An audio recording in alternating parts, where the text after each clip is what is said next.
Tiga.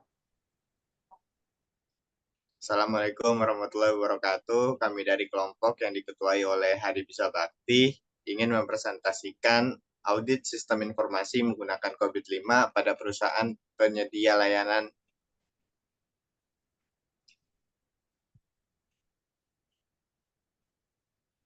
Selanjutnya ini ada anggota kelompok, yaitu anggota ini ada Hari Bisa Bakti, Hasan Basri, Nugraha Arya Putra, dan Rahmat Ramadan. Yang pertama ada pendahuluan. Banyak vendor teknologi informasi menjual rangkaian perangkat lunak dan paket layanan mereka di bawah nama solusi TI untuk menjual gagasan bahwa dengan membeli produk mereka, ini akan membantu pelanggan berhasil memecahkan masalah atau menangani masalah yang berkepanjangan dan situasi rumit. Dalam beberapa tahun yang lalu, tata kelola TI telah memungkinkan organisasi untuk mencapai dan merealisasikan potensi bisnis TI mereka dan mengurangi resiko terkait TI untuk memenuhi berbagai tujuan strategis. Namun, tantangan untuk organisasi yang mengatur TI yang efektif tetap menjadi perhatian utama bagi Dewan dan manajemen eksekutif di banyak organisasi saat ini.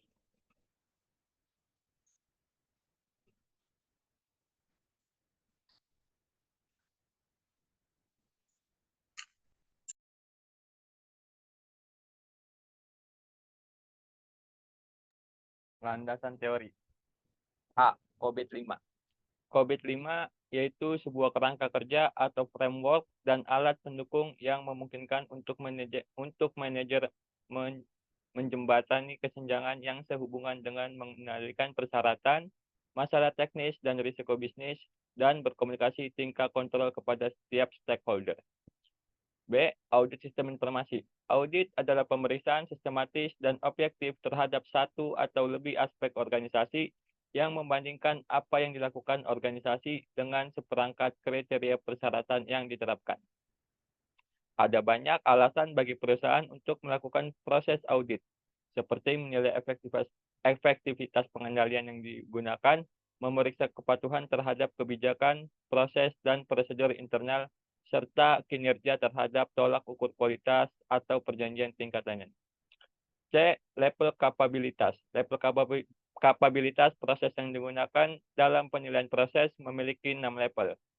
Keseluruhan proses dengan tingkat kapabilitas terdiri dari 6 level, yaitu level 0 sampai level 5. 2. Metode penelitian. Dalam penelitian audit sistem informasi ini terlaksana setelah mendapat izin penelitian oleh pihak perusahaan. Peneliti mengajukan permohonan izin untuk melakukan penelitian kepada manajer IT, operation perusahaan penyedia layanan internet. Izin tersebut sudah dilakukan dan mendapatkan persetujuan. Dalam penelitian ini, terdapat beberapa tahap yang dilakukan dalam mencapai hasil untuk bisa melakukan penulisan jurnal ini. Tahapan penelitian yang digunakan dimulai dari studi kepustakaan hingga penyerahan laporan hasil penelitian. Selanjutnya ada metode penelitian. Berikut ini penjelasan setiap tahapan dalam metode penelitian. Yang pertama, kita melakukan studi kepustakaan. Selanjutnya, yang kedua, kita menentukan domain. Ketiga, kita melakukan pengumpulan data. Keempat, kita melakukan wawancara. Kelima, analisis hasil wawancara. Keenam, menentukan proses kapabilitas. Selanjutnya, kita melakukan analisis rekomendasi. Dan yang terakhir adalah laporan hasil penelitian. Hasil dan pembahasan. Pada bagian ini, peneliti akan menulis hasil dari audit sistem informasi operasional IT dengan menggunakan kerangka kerja COVID pada perusahaan penyedia layanan internet.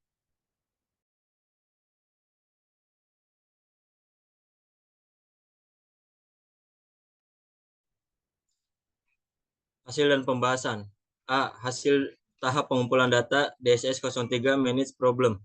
Setelah melakukan serangkaian wawancara dan menganalisis hasil wawancara, penulis memperoleh informasi tentang perusahaan pada prosedur administrasi sistem di perusahaan, Tujuan utama dari sistem administrasi di sini akan menerima permintaan dari klien dan mengirimkan permintaan tersebut ke perusahaan lainnya. Setelah permintaan diambil adalah tanggung jawab sister company untuk melaksanakan permintaan tersebut.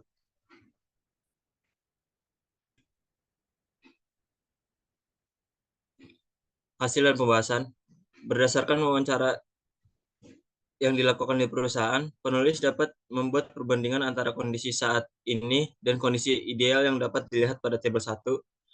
Perbandingan antara saat ini dan kondisi ideal, idealnya manajemen masalah harus mengikuti prosedur, mulai dari mengidentifikasi masalah, menyelidiki dan mendiagnosis masalah, memunculkan kesalahan yang diketahui, menyelesaikan masalah, dan melakukan manajemen masalah secara proaktif.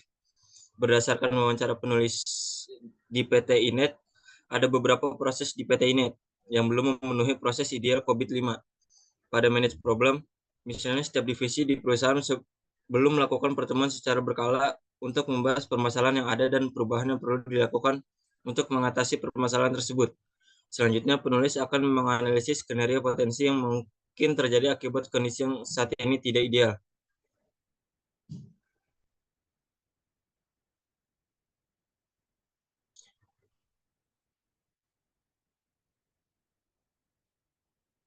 DSS 03 Manage Problem.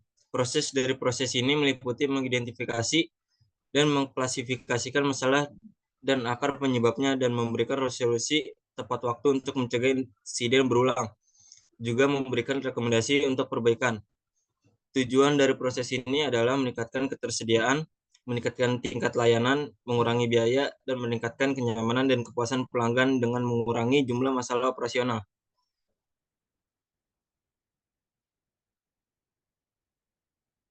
Analisis gap. Gap adalah jarak antara tingkat kapabilitas dengan tingkat yang diharapkan untuk membandingkan tingkat kapabilitas yang diperoleh dengan tingkat yang diharapkan dari setiap proses yang terdapat pada tabel 4 analisis gap.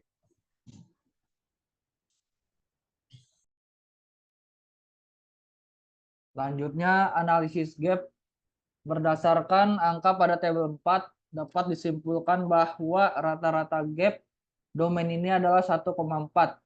Senjangan antara tingkat kemampuan dengan tingkat yang diharapkan di DSS 03.01 adalah 1 untuk mencapai tingkat yang diharapkan.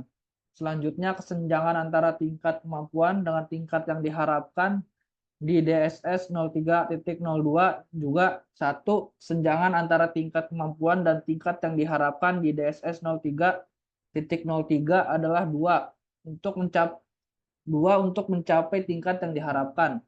Kesenjangan antara tingkat kemampuan dan tingkat yang diharapkan di DSS 03.04 juga 2 untuk mencapai tingkat yang diharapkan. Dan yang terakhir, kesenjangan antara tingkat kapabilitas dan tingkat yang diharapkan di DSS 03.05 juga 2 untuk mencapai tingkat yang diharapkan. Berdasarkan temuan tersebut dapat diketahui bahwa tidak ada proses yang memenuhi hasil yang diharapkan. Selanjutnya, rekomendasi. Berdasarkan temuan yang penulis temukan, ada beberapa hal yang dapat diperbaiki oleh perusahaan. Pertama, perusahaan harus mengidentifikasi, mengevaluasi, dan memproses solusi yang dapat digunakan untuk memecahkan masalah. Rekomendasi selanjutnya adalah perusahaan harus membuat jadwal tentang berapa lama proses penyelesaian masalah sehingga orang dapat mengetahui dengan tepat kapan masalah akan diselesaikan. Rekomendasi lainnya adalah para manajer di perusahaan harus bertemu secara teratur untuk membahas masalah yang ada dan cara menyelesaikannya. Yang terakhir, ketiga, kesimpulan. Kesimpulan dari penelitian ini adalah beberapa item sudah dilakukan oleh perusahaan, namun sebagian besar belum dilakukan secara maksimal. Ini dapat dilihat pada level mereka saat ini, yang bahkan tidak satu subdomain dapat mencapai level yang diharapkan. Skor rata-rata mereka di domain ini adalah 1,4. Skor ini dapat ditingkatkan dengan melakukan beberapa hal berikut. Perusahaan harus mengidentifikasi, mengevaluasi, dan memproses solusi yang dapat digunakan untuk memecahkan masalah. Perusahaan harus membuat jadwal tentang berapa lama proses pemecahan masalah sehingga orang dapat mengetahui dengan tepat kapan masalah akan diselesaikan. Dan para manajer di perusahaan harus bertemu secara teratur untuk membahas masalah yang ada dan bagaimana memecahkan masalah tersebut. Terima kasih. Sekian presentasi dari kelompok kami, kurang lebihnya mohon maaf. Assalamualaikum warahmatullahi wabarakatuh.